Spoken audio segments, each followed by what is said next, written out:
क्योंकि 15 अगस्त के पहले हम मिले थे। 15 अगस्त को आजादी के 75 वर्ष पूर्ण हुए और अब हम अमृतकाल की यात्रा में आगे बढ़ रहे हैं। एक ऐसे समय हम लोग आज मिल रहे हैं जब देश को, हमारे हिंदुस्तान को G20 की मेजबानी का अवसर मिला है। विश्व समुदाय में जिस प्रकार से भारत का स्थान बना है, जिस प्रकार से भारत से अपेक्षाएं बढ़ी हैं और जिस प्रकार से भारत वैश्विक मंच पर अपनी भागीदारी बढ़ाता जा रहा है, ऐसे समय ये G20 की मेजबानी भारत को मिलना एक बहुत ही बड़ा अवसर है। ये G20 समिट ये सिर्फ एक डिप्लोमेटिक इवेंट नहीं है, लेकिन ये G20 समिट एक समग्र रूप से मैं भारत के सामर्थ्य को विश्व के सामने प्रस्तुत करने का अवसर है।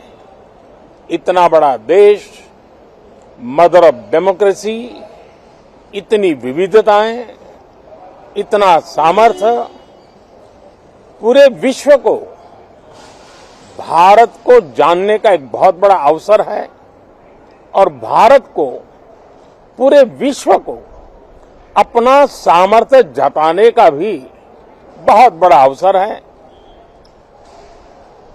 पिछले दिनों मेरी सभी दल के अध्यक्षों से बहुत ही सानुकूल वातावरण में चर्चा हुई है। सदन में भी इसका प्रतिबिंब जरूर नजर आएगा। सदन से भी वही स्वर उठेगा जो भारत के सामर्थ्य को दुनिया में प्रस्तुत करने के लिए काम आएगा।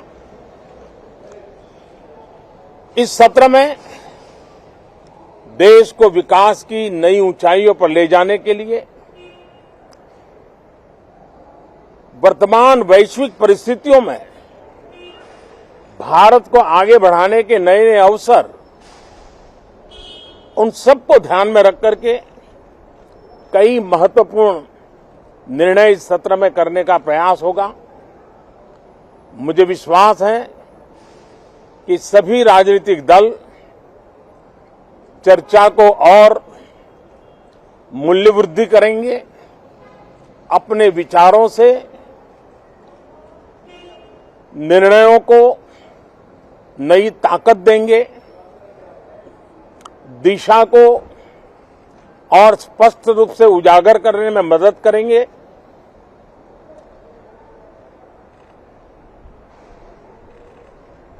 पार्लियामेंट के इस टर्म का कार्यकाल का जो समय अभी बचा है, मैं सभी पार्टी के लीडर्स को और सभी फ्लोर लीडर्स को बहुत ही आग्रह करना चाहता हूं कि जो पहली बार सदन में आए हैं, जो नए सांसद हैं, जो युवा सांसद हैं, उनके उज्जवल भविष्य के लिए और लोकतंत्र की भावी पीढ़ी को तैयार करने के लिए हम ज्यादा से ज्यादा अवसर उन सबको दें, चर्चाओं में उनका भागीदारी बढ़े। पिछले दिनों करीब करीब सभी दलों के किसी न किसी सांसद से मेरी अनौपचारिक मुलाकातें जब भी हुई हैं, एक बात जरूर सब सांसद कहते हैं कि सदन में हो हल्ला और फिर सदन स्थगित हो जाता है, उससे हम सांसदों का नुकसान बहुत होता है। युवा सांसदों का कहना है कि सत्र न चलने के कारण, चर्चा न होने के कारण हम जो यहां सीखना चाहते हैं, हम जो समझना चाहते हैं, क्योंकि ये लोकतंत्र की बहुत बड़ी विश्वविद्यालय है, हम उससे अछूत रह जाते हैं, हमें वो सौभाग्य नहीं मिल रहा है और इसलिए सदन का चलना बहुत जरूरी है। ये सभी दल के युवा सांसदों का खास तौर पर स्वर निकलता है। मैं समझता हूं कि और विपक्ष के जो सांसद है उनका भी ये कहना है कि डिबेट में हमें बोलने का अवसर नहीं मिलता है, उसके कारण सदन स्थगित हो जाता है, उसके कारण हो हल्ला होता है, उसके कारण हमें बहुत नुकसान होता है। मैं समझता हूं कि सभी फ्लोर लीडर, सभी पार्टी लीडर्स हमारे इन सांसदों की वेदना को समझेंगे, उनके विकास के लिए, देश के विकास में उनके सामर्थ्य को जोड़ने के लिए, उनका जो उत्साह है, उमंग है, उनका जो तजुर्बा है, उन सब का लाभ देश को मिले, निर्णयों में मिले, निर्णय प्रक्रियाओं में मिले।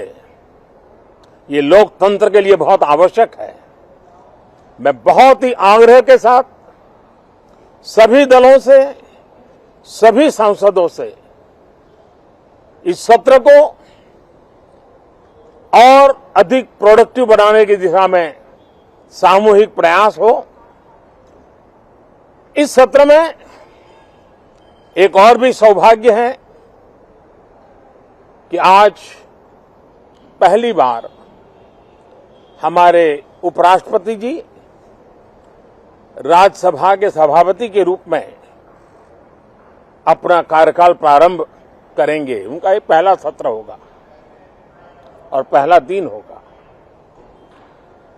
जिस प्रकार से हमारे राष्ट्रपति द्रौपदी मुर्मू जी ने भारत की महान विरासत, हमारी आदिवासी परंपराओं के साथ देश को गौरव बढ़ाने में बहुत बड़ी भूमिका निभाई है, उसी प्रकार से एक किसान पुत्र उपराष्ट्रपति पद और आज राज्यसभा के सभापति के रूप में देश के गौरव को बढ़ाएंगे, सांसदों को प्रेरित करेंगे, प्रोत्साहित करेंगे। उनको भी मेरी तरफ से मैं अनेक अनेक शुभकामनाएं देता हूं। बहुत बहुत धन्यवाद साथियों। नमस्कार। पंतप्रधान नरेंद्र मोदी यांनी पत्रकारांशी संवाद साधलेला आहे। संसदेचं हिवाळी अधिवेशन आजपासून सुरू होत आहे आणि तत्पूर्वी पंतप्रधानांनी आपली प्रतिक्रिया दिलेली आहे।